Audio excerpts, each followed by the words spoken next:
Mon mari et moi avons deux enfants, un de 18 ans et un de 10. Nous vivons tranquillement et nous sommes dans la classe moyenne. Nous sommes une famille heureuse.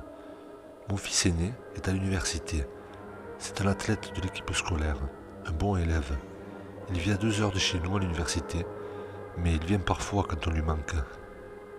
J'en suis fier, mais depuis un moment, une chose m'inquiète. Je vais vous expliquer.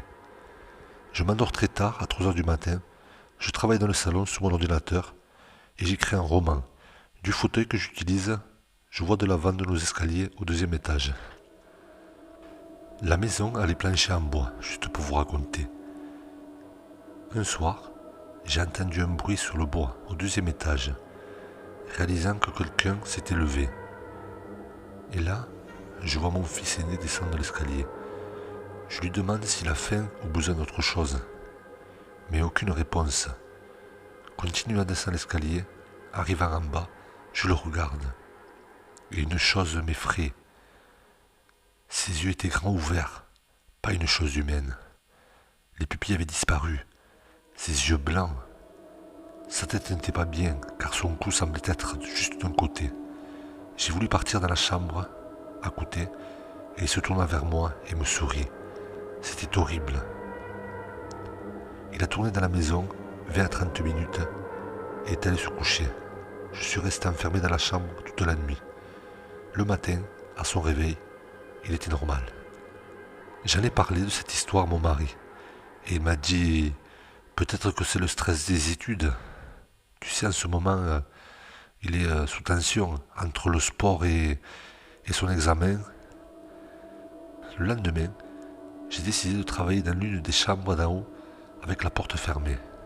J'écris le 10e chapitre de mon roman, et vers 3 heures du matin, j'entends encore des pas.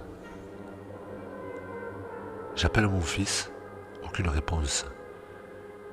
Puis ces mêmes pas se rapprochent de ma chambre, jusqu'à que j'entende le souffle de quelqu'un derrière la porte. Je l'appelle, il répond pas, jusqu'à qu'à un moment donné, j'entends sa voix qui me dit « Mère, j'ai soif !» d'une voix sérieuse. Puis plusieurs voix en lui « Mère, j'ai soif ! Mère, j'ai soif !»